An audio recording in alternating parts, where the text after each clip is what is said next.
This show is brought to you by Safety FM. What's up, peeps? Welcome back to Rebranding Safety. This week we're talking to a tech company that made social distancing devices and now has pivoted to create something that's really exciting. Let's jump into the intro. I'll tell you some more about it. Let's go. The problem in safety isn't deviation, it's complexity. Health and safety has gone mad.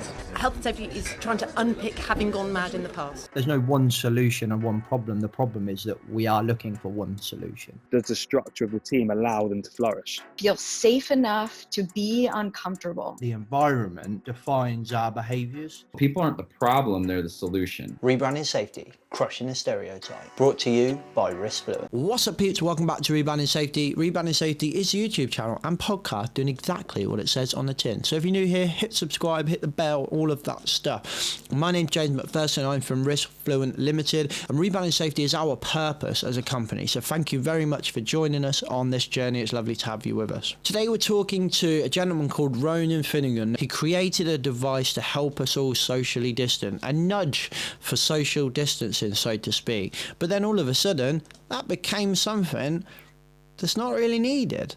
So what do? Well, if you're an entrepreneur, you pivot, don't you?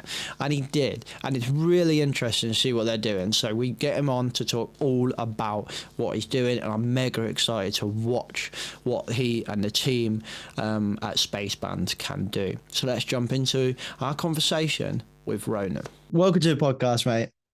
Thank you very much. Thanks for having me on. No worries. No worries. Do you want to introduce yourself and then we'll get cracking? Sure, yeah. I'm Ronan Finnegan. I'm one of the co-founders at Spacebands. So, yeah, I mean, we're making wearable tech for health and safety is the long and short of it. Cool. Tell me, I kind of know the story of Spacebands, but it's a fascinating story. Like how did Spacebands start? And kind of tell that like beginning story, because I think it's fascinating, and then we'll kind of really get into it from there. Yeah, by all means. So I've been an entrepreneur since leaving school. I'm 27 now. I've done it for 9-10 years. And naturally, yeah, I mean, a variety of projects have often come my way. I've done many of my own projects, but often I've had friends come to me with ideas of, hey, I've got this thing, can you help me do it? Because the nature of what I've been doing for the last number of years. Anyway, I had a text from one of my childhood best friends, Harry, in March 2022, just when all the COVID outbreak stuff was happening. And the text, I remember it still so clearly, was I had this idea for a social distancing device because no one's keeping to the rules. So at the time I had other business commitments, but effectively dropped them all. And Harry equally dropped it all. He had a job at the time and started working on this project. So in its first iteration, Spacebands were a COVID wearable. It was a device that beeped and vibrated to alert users to step away from each other effectively. And then it would store that contact tracing data so that you could utilize the information to decipher whether or not a person with a positive COVID test has been in contact with a variety of other people. So when we started the business, the whole concept was initially around schools. It sounds very Black Mirror at the time, but all of the media was really showing like concern about schools returning and obviously kids catching COVID. So we weren't trying to use this as kind of a behavioral support tool. Really, we were just trying to keep these kids safe when we first started making the device. So Harry and I kind of ideated around this concept. And within 6 weeks, we went from a concept to a product. And then from there, extended into a mobile application that would track contact tracing logs and customize settings, the distance and the type of alert and all that sort of stuff. But we started trying to sell into schools, and we kind of thought it was either going to be the $1 billion idea. We were going to sell it to every single school in the country, or it was going to be a slow burner. Now, naturally, we contacted all the state schools and the council boards, but it was such a slow process that we figured by the time we ended up getting through to the decision makers, COVID's going to disappear. At that time, we all sort of anticipated that COVID might be a 2-month or 3-month process. Obviously, it went on for a lot longer, but no one really knew how long it was going to last when we first started doing this. So we started going after the private schools then, and we had some big interest from a number of basically the biggest private schools in the UK. I won't say names just because I don't know where I stand in terms of whether or not I'm allowed to say that. But yeah, we had some interest, but inevitably we had no sales come in. However, we had this live website of this social distancing device up, and we were getting people landing in our inbox saying like, hey, this is really cool technology, like I'd love to use it for my business. Most of these companies who were contacting us were logistics providers or food manufacturers, businesses that couldn't stay closed regardless of government guidelines, because inevitably they had to keep staff on site, because otherwise the whole supply chain would fall apart. We'd have no food in the supermarkets and that sort of thing. So we quickly realized, without even really going after a target market, that this was a business product as opposed to a product for school children. So we could have sort of changed our positioning overnight. We went from this whole big, bright school kind of, this is a nice, light-hearted way of not being told off. That was kind of the main angle for the product in its first version. It was so that teachers weren't shouting at kids to stay apart. It was kind of a nice alert, as horrible as that sounds now that I'm looking back at it. But it was a polite way to tell them to move apart from getting signs getting screamed at. But yeah, we repositioned and went after the business angle. We started, the branding kind of had factory floors on the websites and construction sites, and it all felt like it was a business play. Now, the second we did that, kind of the business just went on some crazy trajectory. To cut a long story short, in our first year, we sold 25,000 products to over 1,000 businesses. We turned over £500,000 as a team of two working in a bedroom selling this wearable. We kind of never anticipated that it was going to go as well as it did, but yeah, I mean, we were the cheapest option on the market, while still being a completely cohesive and effective way of monitoring social distancing. We had no data collected on our devices, in the sense we had no personal data, no employee information. So lots of companies who are looking to implement the devices were able to do so without fears of a third party, i.e. Spacebands or another social distancing company, tracking and storing their data. So for that reason, we won contracts with Sony, Panasonic, Amazon. The NHS used our devices in their business services. The MOD used our devices in their barracks. Wow. We had Travis Perkins, British American Tobacco, lots of the kind of the biggest manufacturing and construction sites in the UK. And then naturally from there, expanded into international markets. So we sold into 30 different countries in our first year. And we were, as inevitably, when the business is growing that quick, the media kind of get traction of it. So we were featured on BBC News, featured on Sky News, featured on Apple News. We were on the iPhone home screen for a while. Martin Lewis wore our devices on his show. We went viral on Twitter. Well, Tweety did. Jimmy Fallon wore our devices on his show because we had a contract with the US ITV production site. So all the camera operators and stuff on his show were wearing the devices. So we were just it was all growing exponentially. But inevitably we knew that COVID angle was going to disappear, because the product was only as good as, it seems, again, strange to say, but the product was only as good as government guidance. The second government said that COVID wasn't a thing anymore, we knew that product wouldn't have a use case. And naturally, being young entrepreneurs, we were also not willing to just be pushing a COVID product when inevitably we wanted our lives to return back to normal as well. So we didn't want to be ringing up, making cold calls, telling people they should be full pro-COVID when everything else was saying that it was okay. Yeah. So we asked our customers what they wanted to see us do next. Now, naturally, the customers of that product were the health and safety managers from these big organizations, because they were the people who were keeping people safe within COVID. It was either the C-suite execs or it was the health and safety team, because, most businesses didn't have someone for disease management on the payroll, because no one was anticipating they would need a disease management angle. So we asked those customers what they wanted to see next, and health and safety is as I'm learning over the nature of doing this business, is a strange space where technology is kind of behind where it would be in other industries. It's not somewhere that's often innovated by title entrepreneurs, because most of the innovation comes from health and safety managers who have found a unique thing within their job role that needs to be covered, and then they just do this one thing because they found a gap, i.e. a decibel reader that someone was working on, they realized it wasn't good enough, so they made a better version. But there's often not kind of flat-based innovation that doesn't just come from a small improvement in technology that already exists. I love that your example of existing safety innovation is a decibel meter. Summarizes our profession perfectly. Yeah, we've innovated. What have we made? A fucking decibel meter. Jesus. Jesus. It's very true. You are spot on. Oh God, millennia behind when it comes to tech and safety. Why is that? Is it because of the example I gave, or what? Like, what is the reason that that's?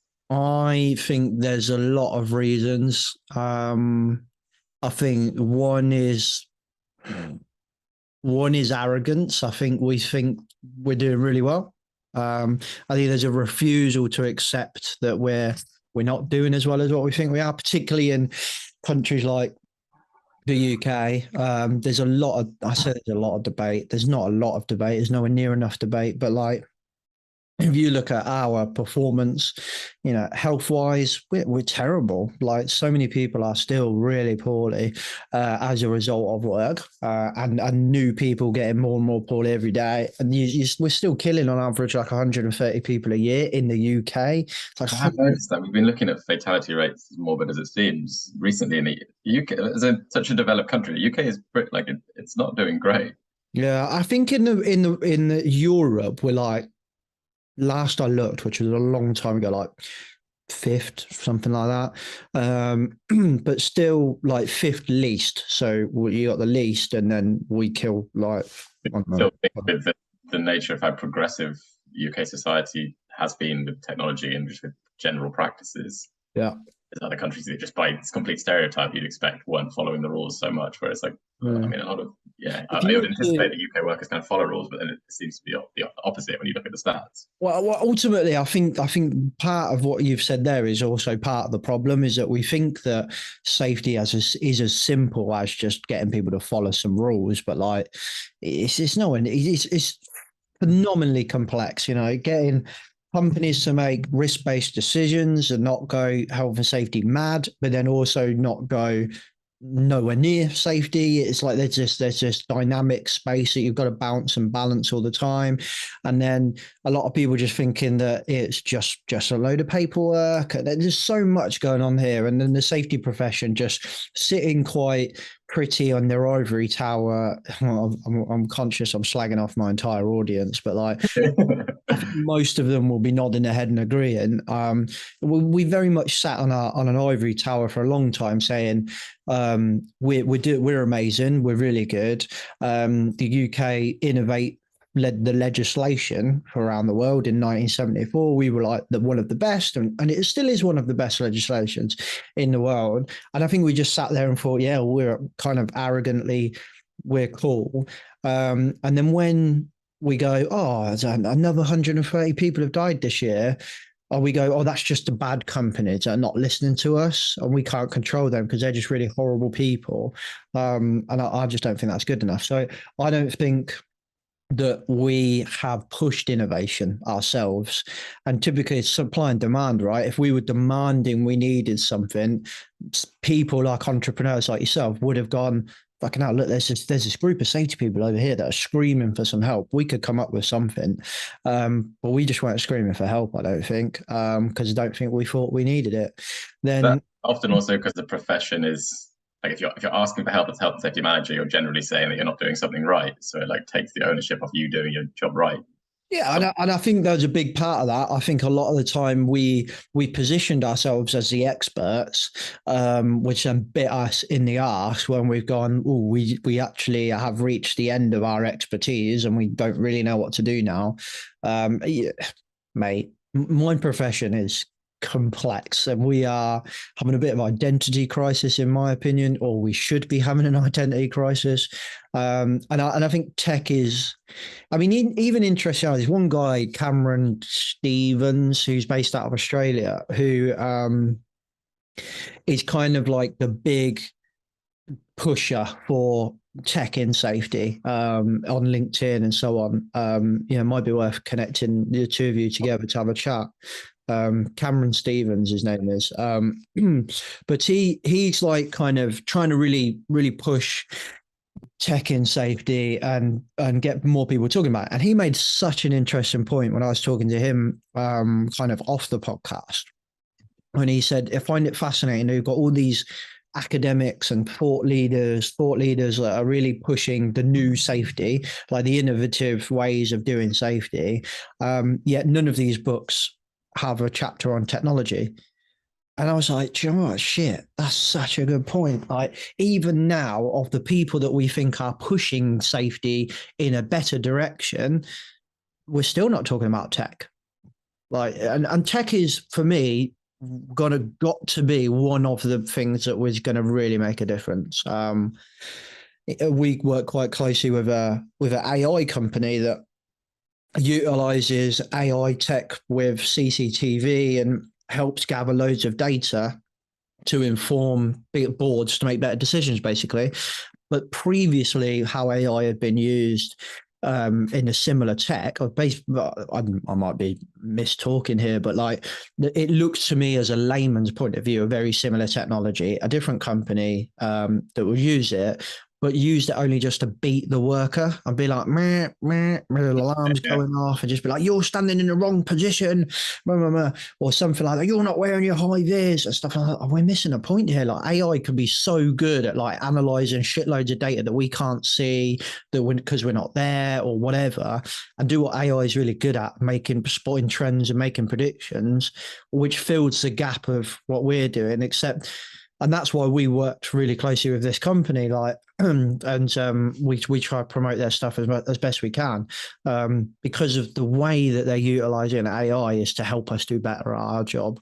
And I think the relationship between us and tech hasn't been like that in the past. It's been very much like, oh, here's some tech that's just another stick that we can beat the worker with, or let's not talk about tech because we don't need it. It's a very long answer to your question. Yeah, it makes perfect sense. So where were we? So you've gone from, in 6 weeks, you've gone from, hey, here's an idea, which like is as far as most people get. Like everyone has ideas, right? And most people get to that point, go, oh, I've got this idea, and then one day somebody else makes that idea, and you go, fucking hell, I had that idea 20 years. I was going to be a billionaire. So you got to the point where most people get to, I've got an idea, and then 6 weeks later, you've gone to product, and then what? A matter of months later, you're talking to some of the biggest brands in the world. Yeah, exactly. I reckon from idea to playing with the big guys was probably a 2-month process. I mean, a 2-month process, admittedly, of like 7 days a week and 16-hour days. So you're not really working. I'd be pretty good at what I do if I could do that in a normal working week. But Into 5. It was chaos, but it paid off.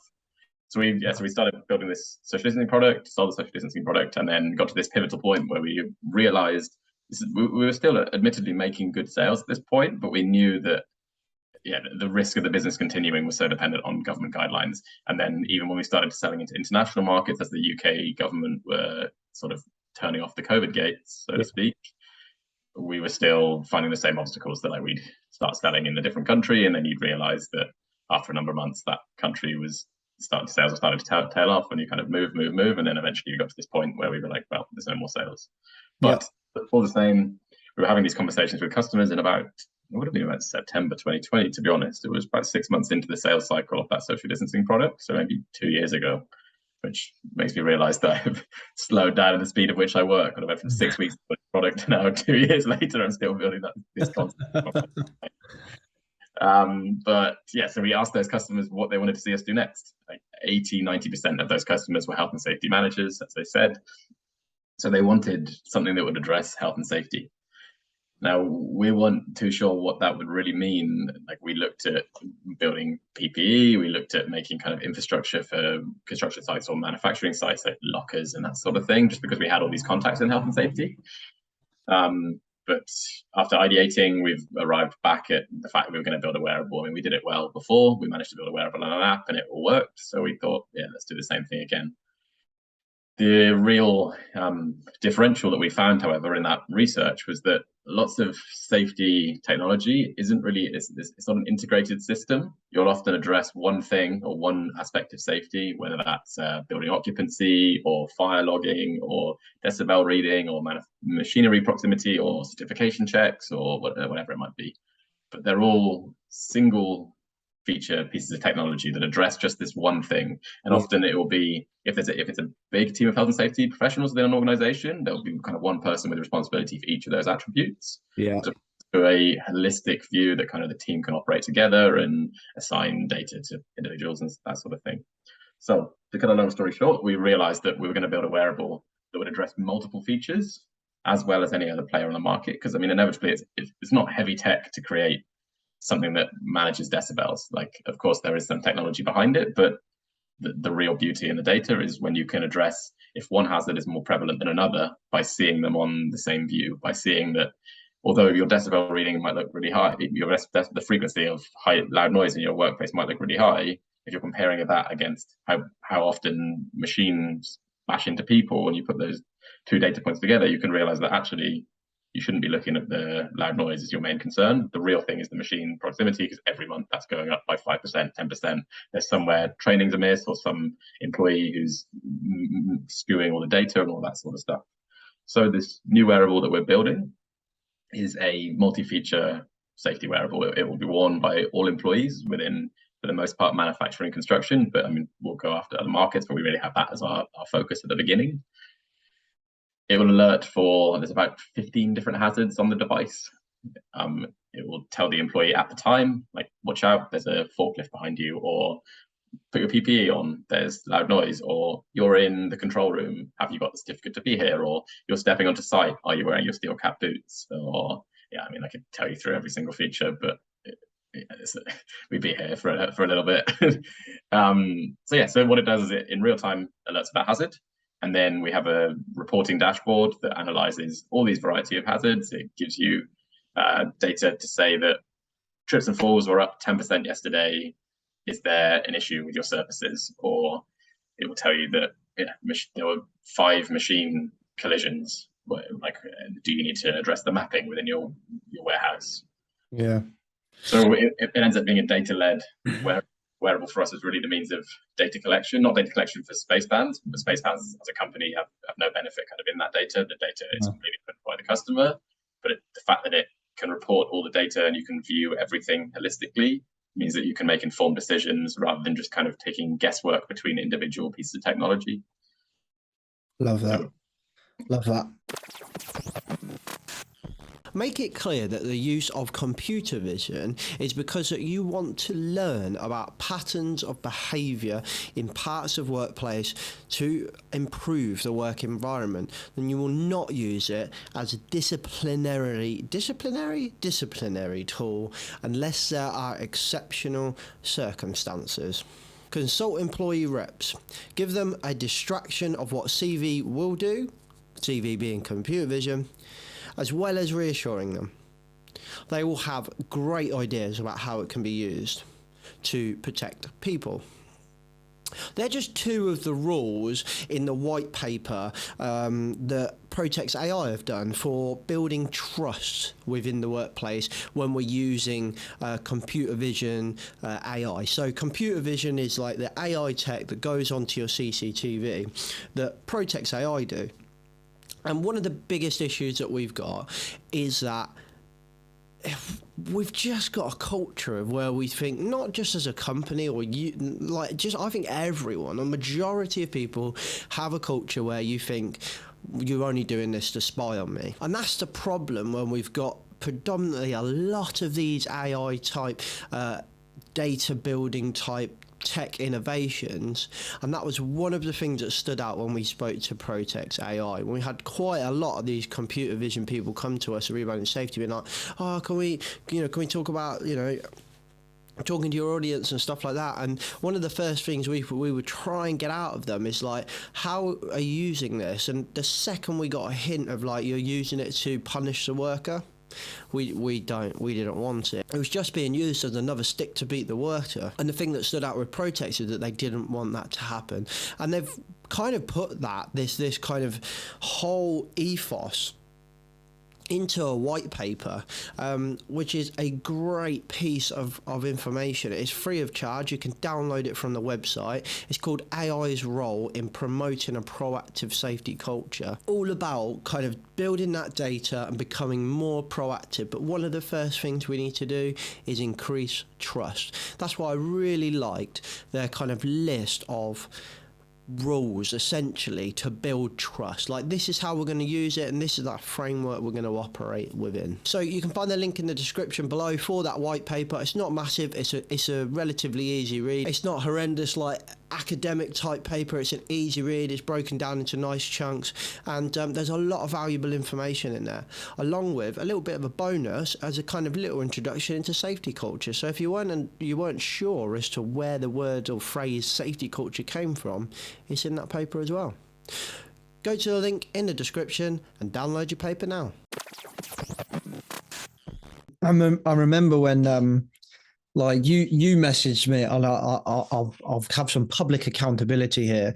You messaged me mid-COVID, I think, saying like, love to come on and talk about your stuff, and I, not purposely, completely ignored you.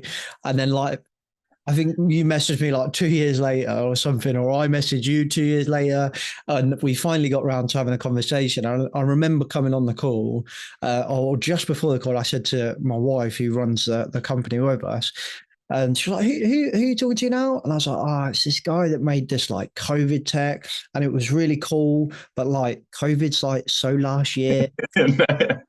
I'm not sure how I'm going to do this, because I proper screwed this guy over. Like, I just accidentally ignored him when we could have really helped our audience by telling them about what you're doing, and helped you by telling our audience about what you're doing.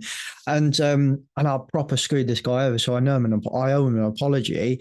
But then additionally, I was also worried that I'm going to get on the call and this guy's going to be like, I really want to come on your podcast and tell people about social distancing. And I'm going to have to say, mate, it's not a thing anymore. So when you kind of brought that point up yourself, I was like, oh, thank God. So there's a kind of funny story about how this kind of came about, that's probably one of my favorite stories of this podcast so far. 4 years in? Is it 4 years? Yeah, 4 years in. That still makes me smile now thinking about that, because I proper fucked up there. No, it's all good. We've had a similar situation time and time again when we started kind of making the live pivot. When we basically, I got to, I think maybe June of last year, and we were like, look, international sales of the COVID product have disappeared. We don't want to keep pushing this thing. We're just wasting our time and other people's time by outreaching. Yeah. And when we turned off that tap and sort of repositioned ourselves with this health and safety multi-feature wearable, the amount of conversations where you're just kind of like justifying the fact, like, no, I'm not the COVID guy. I'm not the COVID guy. Speak to me about this instead. It was really difficult those 2-3 months, because obviously you build up so many contacts. We were effectively the COVID experts for a while in the UK, because we were the biggest COVID wearable company in the UK, and probably to the most part in Europe, because there wasn't too many. Sounds like a better accolade than it was. The reality is there aren't all that many people playing in a space that arrives in a year and then disappears a year later. But anyway, what I did so much in what you said. So there's a kind of I'm annoying myself the amount of time that I mention it, but like, if we think about like bringing fresh eyes in, like that cognitive diversity piece, which the reason why I say that is I talk about this all the time, and the listeners will be like, fucking hell, here he goes again. But I'm not going to mention the book or the theory. We'll just leave it there. Like, the influx of COVID kind of forced you into our industry, which I'm gonna put a lot of money on this. I'm pretty sure when you decided I'm going to be an entrepreneur, you never went, I'm going to go in the safety space because that's exciting, right? This is exactly true. I never, ever thought I'd be working in health and safety. I mean, like, there could have been a time at some point, but I never thought an entrepreneurial venture would bring me to health and safety. I'd say that much. Okay, so you owe me a lot of money because I won that bet.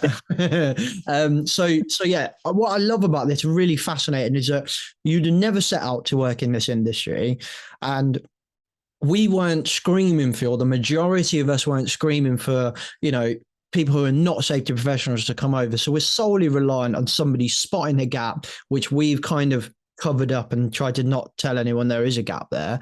So COVID thrust you into our profession.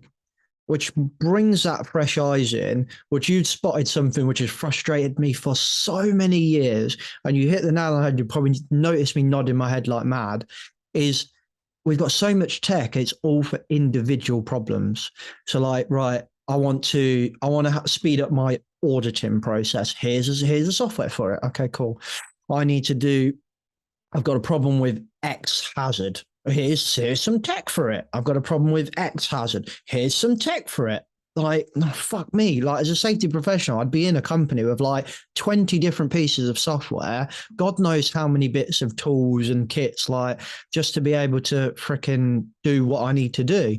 None of it really had this holistic view of kind of what you're talking about. Yeah, you're singing to me here. The other thing that also came out of that original research is that there often isn't kind of a market leader for individual hazard stuff. Every company seems to have different ways in which they do it. There's obviously standards to what's right and what's wrong, of like when stuff gets to a certain exposure level, it becomes a negative. But there's no kind of like substandard tech stack, if you like, within companies.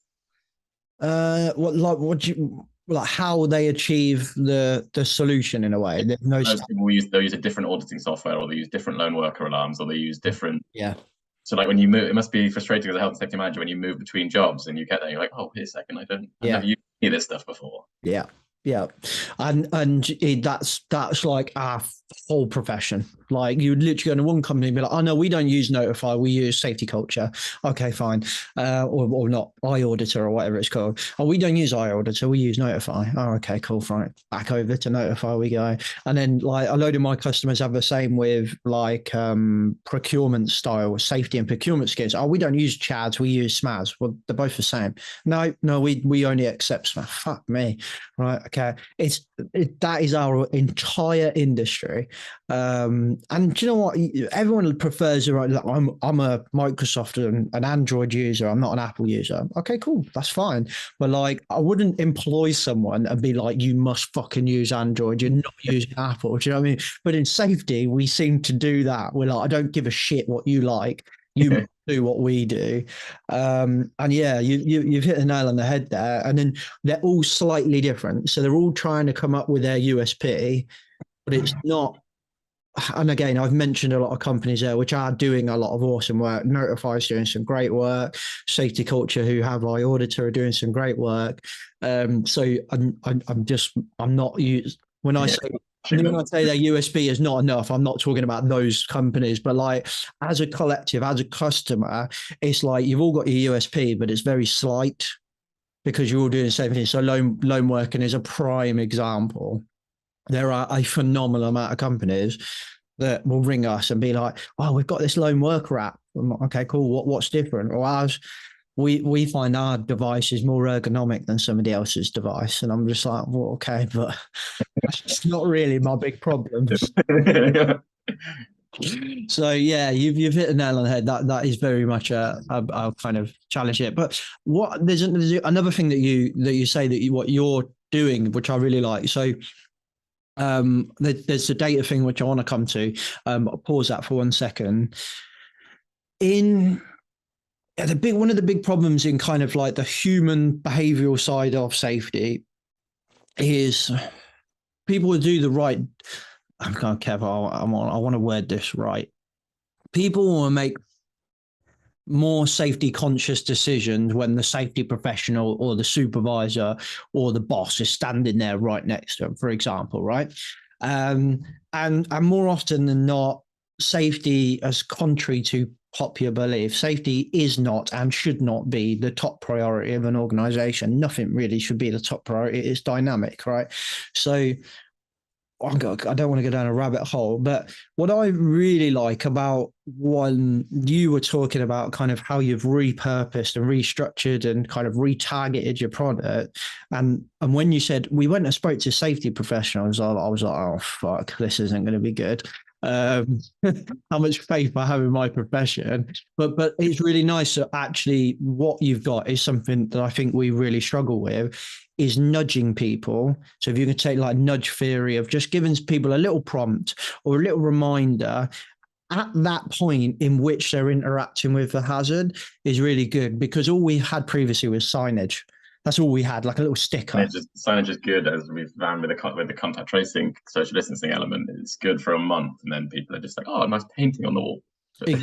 Exactly. Yeah. So, and when you were kind of saying, oh, this is one thing, like, you know, just to let you know, you've just walked into I don't know, hard hat zone, or, you know, your watch or your wearable is letting you know, oh, it's 80 decibels. You don't forget, you need to put your hearing protection in. Or it's not even like an order to put your PPE on. It's more like an educational point, just to let you know you're now working on a machine that has. It also just removes that friction between the health and safety manager and, let's focus on manufacturing, the factory worker. Yeah.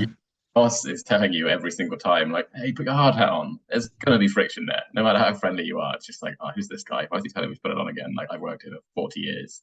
How do you envision, you may or may not want to answer this question.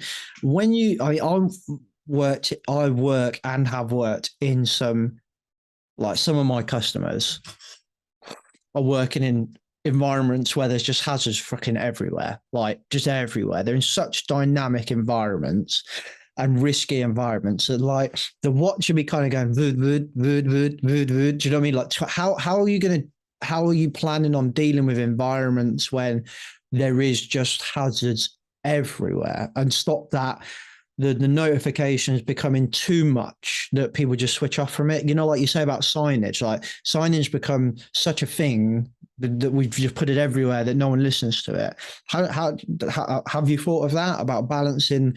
Yeah, for sure. How does the app prioritize, I suppose? Yeah, 100%. So the notifications are effectively muted once they've happened after a certain period of time. For different features, there's a different period in which they're muted. Because if you use the easiest way to think about this is the decibel reading zone. If you walk into a construction site and you're in a decibel reading above 85 decibels, like, decibels, it's not going to often get too much quieter. And like, if there's something drilling, that's going to stay dormant for an hour. So there's a time latency period wherein you get the notification when you enter the zone. It tells you to put your PPE on, and then let's say for the decibel reading, it's customizable within the mobile app how long you're going to mute that for. It's set up by default for the decibel reading, for example, it's going to be an hour. But if you're in a manufacturing site, maybe where decibels only come on at a haphazard 5 minutes for when the control room is doing X number of improvement or whatever. Right. But all alerts are completely customizable within the app. So we have defaults that we set up. So in theory, the device shouldn't need any infrastructure or setup requirements. When you walk out, you put it on, nothing needs to change. But obviously different workplaces have different requirements at all times. So it's easy to adapt those settings within the device. Because the ideal scope for the device is that all employees will wear the wearable, but really there's no need for the employee themselves to be using the website dashboard or the mobile app. Yeah. Of course, they can do it if they want to go and access their reporting for their own safety practices. But really, odds are, if they're a factory worker, they don't care all that much about their safety performance, so they don't need to go in and check. Of course, they can if they want to, but we're not building it so that it becomes a behavioral management tool for an individual. Like, it's that, as you said, it's a kind of a nudge theory premise that you remind these people to act in the right way, but we definitely don't want the device to be a behavioral management tool. We don't want employers and employees checking all their data all the time and then kind of having arguments because their performance is 10% worse than another employee's performance. It should be, because the second you have that, you'll end up getting people who refuse to wear the device because it's causing more friction than benefit. So, I mean, I haven't touched on this main point, but it's a big factor in product development that all the device's data by default is completely anonymous. For that, we've done that for a reason, so that it doesn't become this behavioral management tool. Now, of course, devices have their own unique ID on them, so they'll have a kind of a QR code on the back of them. So if you really want to be that line manager who's tracking every single employee, you can say that device number 6 belongs to Darren, device number 7 that belongs to Sarah. But one, spacebands never hold that information, never know that information.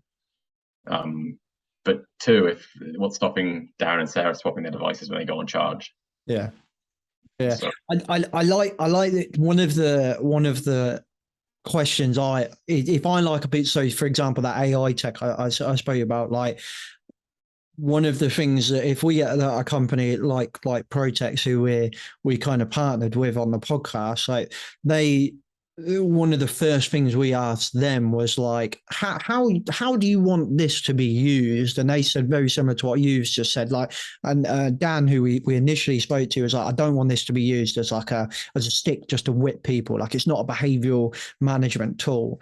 And I'm like, okay, I'm interested now. When we've had a couple of people ring us up, and oh, we've got this AI tool. Yeah, can you like tell everyone about it? And I'm like, oh, how do you want it to be told? Well, it's perfect. You know, we can tell you who to tell off, you know, and I'm just like, nah, I'm good, thanks. So, you know, I really like that you've kind of picked that up and just said, you know what, we can use this to nudge people so that they make their own decision. And we're trying to nudge them in the way that we want that decision to go. We're not controlling that. We're still giving them that sense of, because I mean, if you look at, I think it's called something like, there's this weird Patarianism or something, I don't know what it is, around nudge theory about freedom of choice. Like, you still need, because obviously it's predominantly come from marketing, so like you can't manipulate someone, you need to like nudge them. There's a difference. I can't remember what it's called. There's also a piece on nudge theory as a collective. So as an individual, it's behavioral, right? If you're looking at someone's data and you're telling them that you performed wrong because of this, this, and this. Whereas with spacebands, although the data is anonymous, your devices are grouped together as a company. Yeah. So you can tell off the team for a 10% increase in machines hitting into each other, but you're just not picking people out of the crowd and saying like, you're wrong, making them hate you, hate the job. So you do inevitably improve performance as a collective, because you can use the data to inform those decisions, but you just don't end up firing someone because of a mistake they made that was completely accidental, but the data showed that they had this hazard at X time. Yeah. No, I love that. I love that. How do you, I know you're probably not near this position yet, but like, how do you envision trying to kind of onboard your product and service with the customers and making sure that the customers use it in the way that you envision it being used? Is that a challenge that you thought about yet? I know you're probably not at that point yet. I know you're still in, is it product design stage that you're kind of in at the moment still, or? Product development's underway. So I mean, we have thought about this for sure. The one thing that we have to really get right in the messaging is that we're not a tracking tool, although it kind of almost seems like it because we have this holistic data set. We're really not a tracking tool. That it's got to be made very clear to the end user, who's inevitably the employee, that this is not us monitoring you, or it's not your line manager monitoring you. It's just something there to keep you safe. It's to do lots of the safety checks for you in a way. But if you're completing your work, you're not going to be checking your environment around you every 5 seconds. This device is. So this device is effectively keeping you alive in the worst instances, because it's doing these background checks. It's doing these background checks without the need for any internet connection, without the need for any infrastructure. It's just kind of searching for you in case something is happening that you're not aware of, whether that be like temperature being too high, or the loud noise coming up, or there being a forklift about to impale you. So does it need, so obviously you've got the wearable, so like I assume, is it like a watch, the same as this, but yep, so kind of like a watch style. And then do you need like something else on, say, like the forklift, for example, so that the watch can pick up that the forklift is coming? Genius. Yeah.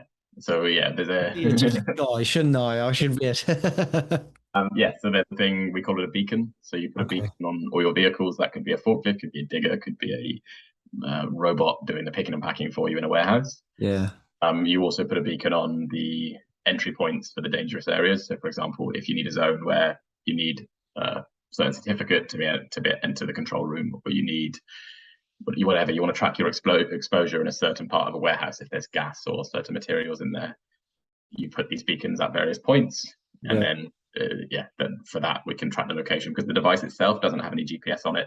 Again, we've done this for product adoption and lack of friction. We don't want employees to feel like they're being tracked when they're going on smoking breaks or going to the bathroom. You don't want one employee to feel like they're being monitored by a Black Mirror-esque power. Everything is, again, like I said, to reiterate, it's all anonymous. There's no tracking. We definitely want to keep that in the pillar, because that's what gave us the success of the social distancing device. When we asked our customers what they wanted to do, they said they loved that about us. That's why they picked up us over competitive products. We want to definitely hold that through. Because the other thing with a lot of safety tech, when we were doing that research, is lots of them are tracking tools. Lots of the likes of the lone worker systems are like they're monitoring people and telling people off when they're not checking back in. And maybe this is why technology has been slow in health and safety, because lots of times the upkeep is too trackable. It's too trackable, and then it becomes a behavioral management. I think it's a nature in which we have behaved as a profession for a long time. Like 90% of professionals nowadays will tell you like, oh, you know, safety's not about finger wagging, but it has been for a very long time. It has been for a very, very long time. And that extended into the technology and software and so on that we utilized. It was very much like, you can keep an eye on your employee and find out where they are at any point in time. Oh, and also it manages lone working. You know, it might not have been sold like that, but it did that. So very much. I mean, we used to, when I was in the NHS, we didn't. Again, I'm not a great advert for lone working devices. I know a couple of them, and they do good work. They really do. But we used Snapchat when I was in when I was in there. So we just buddied up. So we all had a buddy, and we used to travel around the country loads. And we have a buddy assigned to us, and basically we had access to their diary so that we could see where they planned to go. And but this, how we managed lone working was when you got on site, you took a Snapchat photo of the sign of like, I'm at X hospital, and then when you got home, you took a Snapchat of your front door. And that was it. So it didn't take up any memory on my phone or their phone. It just come up on my thing. All right, David's is home now. Cool. And if I'm like, I'm home, hang on a minute, I've been home like 2 hours. David should have been home by now. I'll give David a ring. Oh, David, are you all right? Yeah, I'm stuck in traffic. That's all it is. I'm alive, but I'm stuck in traffic. Okay, cool. Didn't answer his phone. Then I activate a process. I'm like, the funny thing is, we had a very young team. It was the oldest person in the team that came up with Snapchat. He was, his name was David, and he was, I don't know, maybe in his 50s, 60s, oldest guy in the team, but he loved Snapchat. And we were sitting in a meeting, how do we manage lone working? He was like, well, we can just use Snapchat. And I was in the room. In some of these things, it's just often the easiest way. Honestly, it was nuts. And I'm in the room. I was like, I don't know, a 26, 27-year-old at the time. No, probably a bit younger. And I'm like, why did I think of that? Like, I'm the kid in the room. Like, that should have been my idea, not his idea. And everyone was kind of like, and initially the company were like, no, I don't like that. But like, our boss was like, fucking love it, go with it. And that was it. So we tried to push that to the other sector, because we were a massive safety team. So we tried to push that to the other regions, and they didn't like it. But it was simple, low cost. Well, no cost. It was completely free. Simple. But yeah, it was anyway, completely off-piece story there. But yeah, it's just use Snapchat. Going to can all the product development, just build everything around Snapchat. Yeah, that's it. Yeah, everything around Snapchat. Honestly, I'll never forget that. I was just sitting in that meeting, just being like, you're near retirement. How have you come up with this? Like, but yeah, he just loves Snapchat. So he was like, who's he messaging on there? That's what I want to know.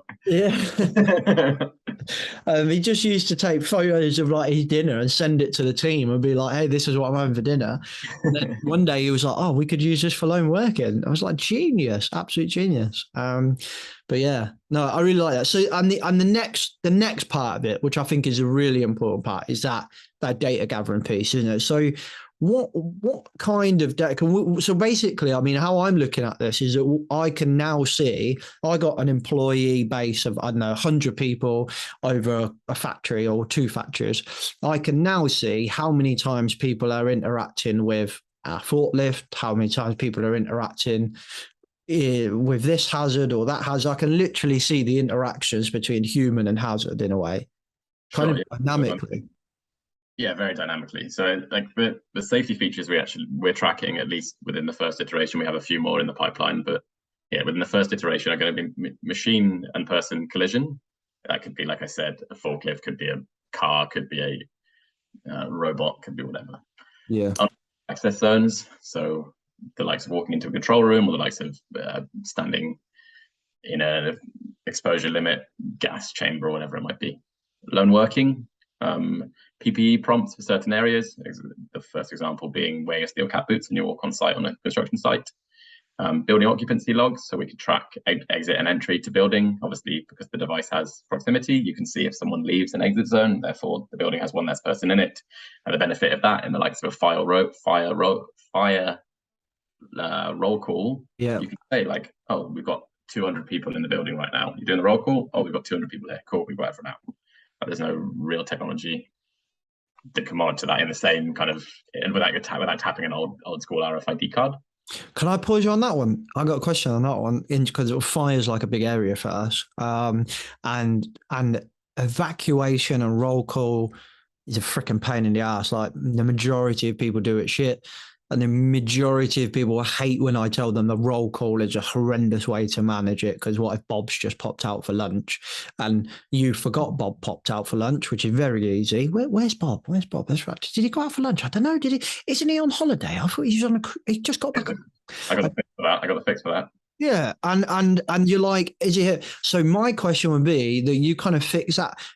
Could it also, I don't know, I'm thinking out loud, and I don't want to give away any ideas that you may or may not have, but could it also tell me if Dave is in the building and where Dave is in the building, so that I could tell the fire service, you need to go here, because it might not say it's Dave, but it says it's device 6, which is somebody. Yes and no. So the reason it's a yes and no is that the device, like I said before, doesn't have any GPS trackability. Yeah. So you can't see that Dave is in the building. However, I was about to lead on to one of the next features is we do have a man down alarm. So the man down alarm works on it's called a Bluetooth mesh network. So it sends signals from one device to the next device, to the next device, to the next device. If someone's heart rate drops below a certain amount, or if they've had a triple fall, which is another feature if I had continued. Oh, sorry. No, all good, no worries at all. So if Dave has fallen over or is in high stress, as in heavy heart rate or low heart rate zone, there would be an alert sending out to everyone around him that he's in trouble.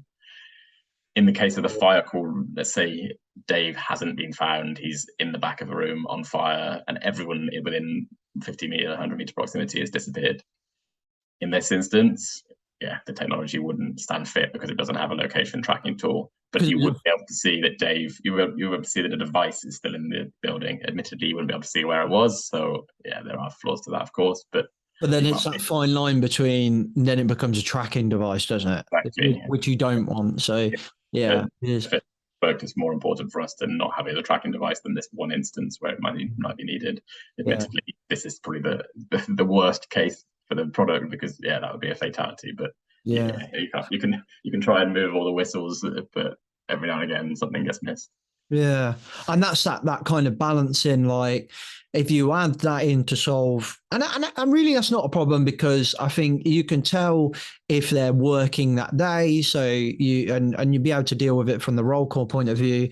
And like whenever we do work with customers, we tell them get rid of the roll call and do a sweep. So have allocated wardens and sweep the area before you leave. So you would pick them up on that anyway. So it wasn't a problem. My brain was like, oh, this is interesting. My phone. Yeah, right now the location tracking is definitely not at the forefront of our minds for the sake of getting the product to risk. Yeah, which, like you say, it becomes a fine line, isn't it? Be like, well, hang on a minute, Dave's been at Subway for 40 minutes and he's only got a 30-minute lunch. Yeah, exactly. Yeah, Dave, I can see you went for 7 shits today, and each one of them is 10 minutes long. So what's going on? Do you know what I mean? Yeah, you don't want that. You don't want that, do you? That's fascinating. There's so much to this. I really like what you were saying about the heart rate. So you can now.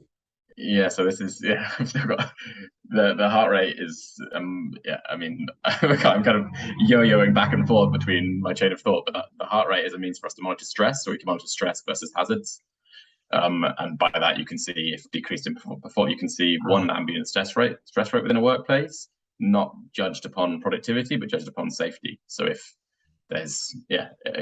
every single employee is, because the decibel reading is at 90 all the time, their stress rates have gone up, you can realize that's something that you've really got to address because people are having issues. But anyway, I'm gonna miss that point for now because we'll dive into the safety features and then we're going to address the well-being features wherein the heart rate monitor comes into fruition. Oh, okay. Sorry. Yeah.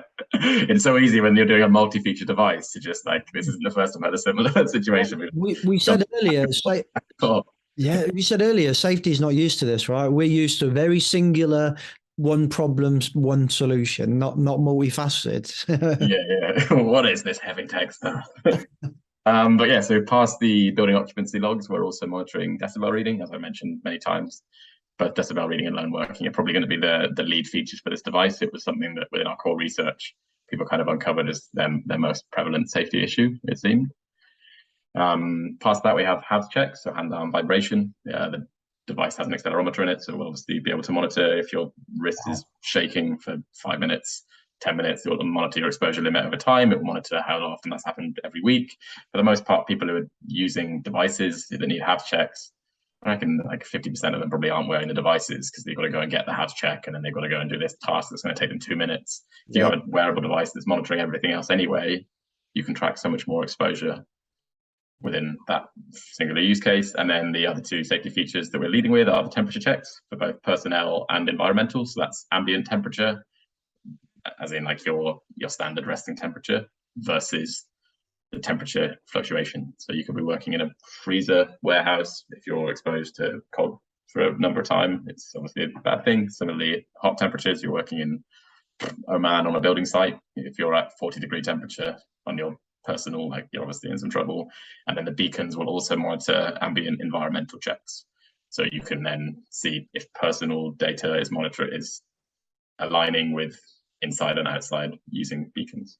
So it's a holistic approach to temperature, where most temperature scanning tools are just doing either environmental or they're just doing personal. And for the most part, no one's collecting that personal safety temperature data, because who's going to be wearing a device all day, every day to monitor your temperature, really? Okay, so I've just spoke at you for 10 minutes, but that's the safety features of the device. Now, the other thing that's really important to us is getting well-being elements brought into safety, because naturally, often the two sign in together. Yeah. So we have that heart rate monitor to monitor workplace stress. If workplace stress has become a big issue and it's like the heart's kind of increasing, the device will give you breathing prompts to bring it down. The employee can inevitably decide to ignore these or not ignore these, but just like a simple breathing exercise just to bring you back to a place of not being on your brain on fire. We also have stretching prompts if you've been in an extended stationary or sedentary place. So if we've been working at a desk for 4 hours, the device will pop up saying maybe you should have a quick 5-minute stretch. Similarly, if you're working on a factory line, you're just staying in the same spot, it will tell you to have a quick walk. Obviously, we can track that by using the accelerometer and the gyroscope to see if someone's moving or standing still. I mean, as an entrepreneur, I've naturally found myself sat down at a desk for 14 hours without standing up, just because there's hectic stuff going on. So having that little reminder, you can choose to ignore it or you can choose to use it, but we thought, why not include it? The employee will inevitably want to wear the device more if we're monitoring their well-being and helping them to stay happy at work. And in doing that, they stay safer. In doing that, everyone else is happier. Past that, we have a pedometer just to track the steps at work, just to give the device a use case for inevitably the end user. And we have simple, are you happy at work questions and sort of safety reporting. So the device will pop up at the beginning or end of the day saying, are you happy at work? Yes, no, very simple. And then the mobile app has a section where you can input safety observations. So if the floor's wet in a part of the factory, take a picture, send it in, it pops up on the dashboard of the health and safety manager, so they can get this live eagle in the sky from their own employees by using the mobile app in like a 10-second practice, rather than having to leave whatever they're doing, go up to health and safety manager's office, knock on the door, wait for 2 minutes politely, and then say, oh, by the way, this is a bit wet downstairs. So yeah, the device is effectively going to, well, at least we hope, will become this holistic means of monitoring every single hazard and safety attribute in work. We're obviously not going to try and do everything and anything as we start off. We're just kind of looking at in-house safety elements in the likes of a construction site or a manufacturing site, but hopefully there will be a point where we extend all of those features to be monitoring drivers when they're out, to be monitoring gas, to be monitoring ambient oxygen levels, all of this sort of stuff, whether we use our devices or we end up integrating other devices into the dashboard. Spacebands should become a place where a health and safety manager can log in and they can see everything. They can see all the data in a very digestible way to say, lone working alarm check-ins have decreased by 5%. 5% of people aren't checking in on time. Cool, okay, let's address this. For next week, let's bring everyone in and just remind them to check in because it's keeping themselves safe and keeping everyone else safe. If they can see that decibel readings are going up, they can either make an informed decision to buy everyone PPE headphones, or they can make an informed decision to check why everything is increasing, if there's a machine that's not working properly, or if there's someone not doing their job, closing a door where they should be. So yeah, we want it to become just an easy way to just look at data that's not heavy tech. We want it to be as simple and as digestible as possible, where you can just log in and in a minute you can see how you're performing overall. It's not a means of a test for a company. It's not a means of something that needs to be shared elsewhere. It's not a way of tracking employees. Just a way basically to inevitably stop fatalities by using data to do that. And it's something that for some reason we've discovered no one's been doing before. We don't really know why these individuals hazard companies hadn't sort of addressed this before, when the real benefit is being able to check whether one hazard is better or worse than another, and therefore inform, like I said before, PPE purchasing, or inform training, or inform if whether or not you've got the right staff on site to change your safety culture. Wow. There's the big sales pitch. It's impressive. I mean, there's a skeptic in me that's like, nah, I can't do all that. But there is like, I mean, and ultimately from what this feels like and looks like from the employee side, kind of like a smartwatch, I assume, is it? Yeah, like a smartwatch, but a smartwatch that's not interactive to distract from work. Like, we don't want it to have a calendar or emails or messaging on it. It just is a safety tool. Like, yes, it will ask, are you happy at work, or are you lone working? Yes, no. But besides that, there's really no interaction from the user. They can check their temperature, they can check the time, but it's just there as a reminder to keep them safe. And to be perfectly honest, although it seems very strange, but even if the device didn't perform, we're perceiving that just the fact the employee is wearing something reminding them about safety, they become more conscious about their safety in a strange way. Like, it's almost a reminder that it's bringing it back into what I like about it is one of the biggest problems we have in safety is we blanket approach a lot of things. So, for example, you might go to a construction site, you will go to a construction site and we'll have to don all the PPE for every possible hazard the second you step on site.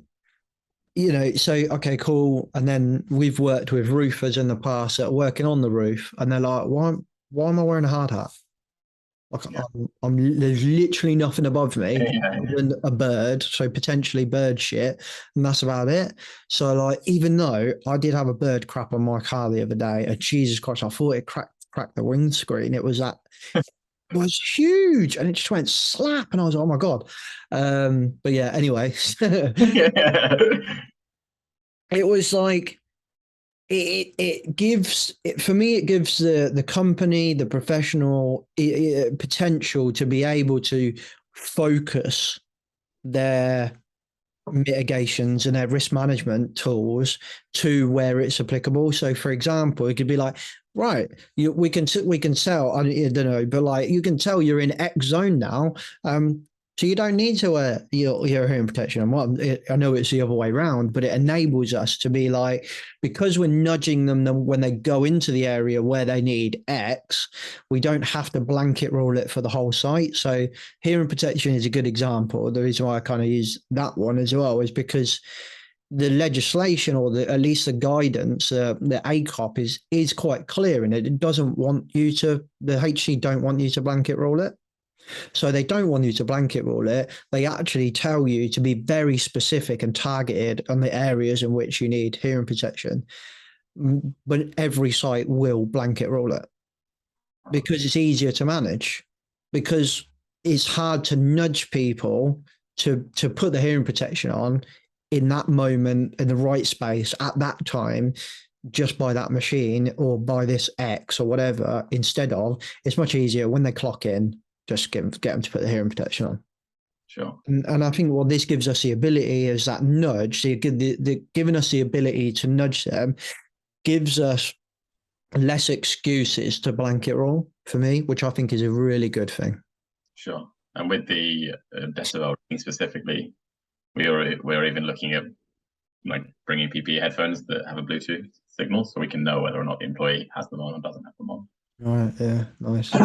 But yeah, we're not trying to walk before yeah, but walk before you can run, kind of thing. But yeah, that's there's so much potential to this. But I love it. For me, it's just that it gives us a really good case study for let's get people who are not in safety to try and help us solve our problems, because somebody will come in and look at this holistically.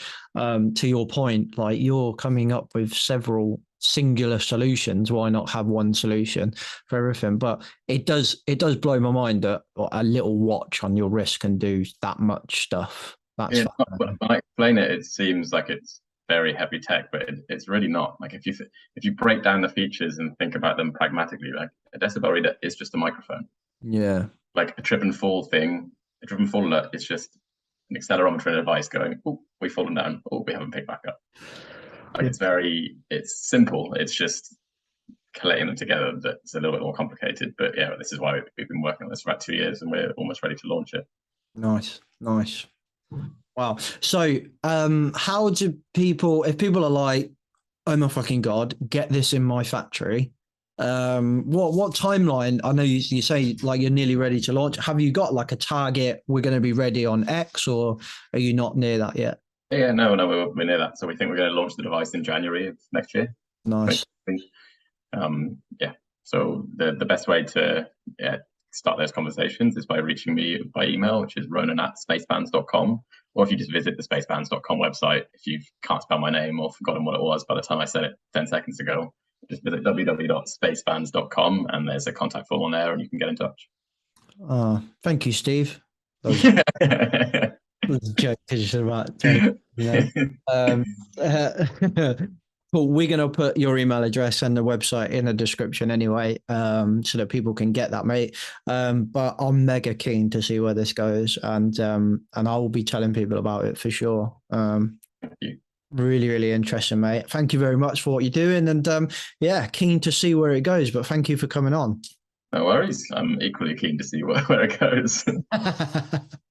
Okay, peeps, hope you enjoyed that. We've put Spacebands, Ronan's and all the LinkedIn's and stuff in the description below, so go check out all of their contacts if you want to learn some more as well. If you need some help and support with improving safety and human performance on site, then we would love to work with you and help you rebrand safety. So you can go and check riskfluentltd.com or email me, James, at I don't even know my own email address, or email me, james@riskfluentltd.com. Catch you next week. Safe.